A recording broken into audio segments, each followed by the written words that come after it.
Voilà, maintenant on va voir le principe de la scène ou des scènes. Ici, vous pouvez voir personnalisé. Et donc, on appelle ça une scène. Il y a plusieurs scènes. C'est une aide pour pouvoir classer les fichiers. Alors, comment gérer les scènes ou choisir quand on crée un nouvel enregistrement. Donc, on clique ici sur ce bouton de la liste. Voilà. On voit ici une scène qui s'appelle discours, personnalisé, etc. Et donc, si ça ne marche que pour l'enregistrement d'un nouvel enregistrement. Et donc, comment on fait? On va ici sur afficher la série des scènes. Vous voyez, il y a la scène ici, tous, interview, discours, réunion, musique. Voilà. On peut descendre ici sur les différentes scènes. Voilà, personnalisées en dessous. Et donc, pour pouvoir sélectionner une scène pour un nouvel enregistrement, qu'en va-t-on faire? D'abord, on va revenir sur l'étape précédente. On revient encore ici. D'accord? Et donc, on va créer un nouvel enregistrement et choisir une scène. Pour ce faire, on va ici sur Réglages. On continue, donc on accepte tous les paramètres. Voilà. Ici, on est sur Scène. On va continuer donc à accepter.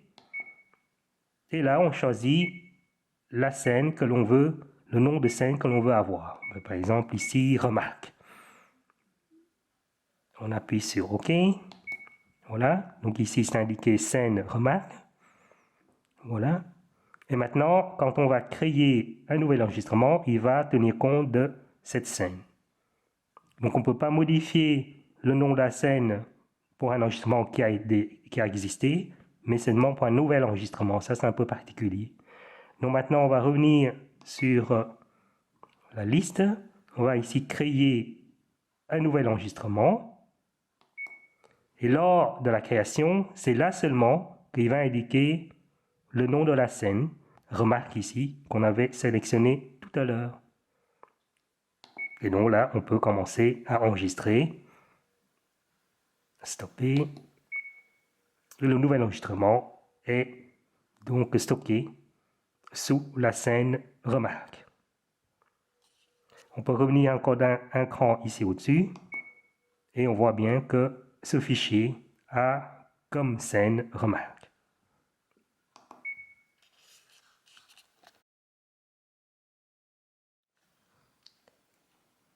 On va voir maintenant comment gérer les fichiers dans les dossiers.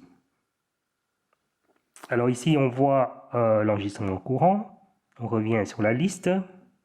Et on voit ici en bleu, donc ici on a D, C, A, B, etc. Donc ce sont les différents noms des dossiers. Pour afficher les dossiers, c'est ce bouton-ci.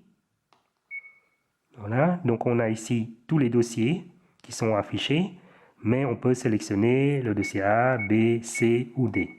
Il y a encore un dossier musique. Voilà. Donc si on veut stocker un nouvel enregistrement, il y a toujours un nouveau enregistrement ou un nouveau fichier dans un dossier particulier, A, B ou C, D, il faut donc présélectionner avant d'enregistrer.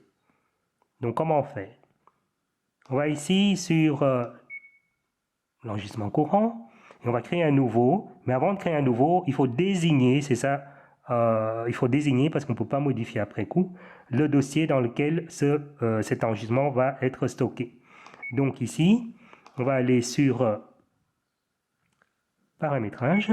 Voilà, tous les paramètres, on accepte. On va aller ici sur plus bas, sélectionner le dossier, on accepte. Et il est ici par défaut, plutôt pour l'instant sur le D, mais on peut choisir un dossier A, B, C ou D. Par exemple A, on accepte. Voilà. Donc le dossier A est désigné comme dossier pour le futur enregistrement. Voilà, donc ça c'est fait. On va revenir sur l'enregistrement courant. Et au moment où on va ici créer un nouvel enregistrement ou un nouveau fichier, Voilà, nouveau, qu'on enregistre. Voilà, on arrête.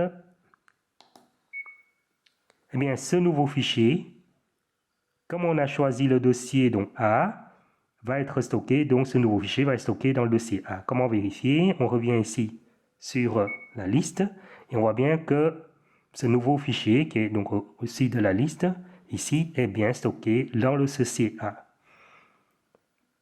Alors, si on veut ici afficher que le dossier A et les contenus et le contenu de ce dossier A, donc les fichiers qui s'y trouvent, il suffit de cliquer ici sur ce bouton, de choisir en descendant sur le dossier A, Enter pour accepter. À ce moment-là, on va ici voir tous les fichiers qui ont été stockés dans le dossier A. Un autre exemple, si on revient sur la liste ici, on va sur le dossier B, on accepte, et bien à ce moment-là, on va voir tous les fichiers qui ont été stockés dans le dossier B et ainsi de suite. Voilà.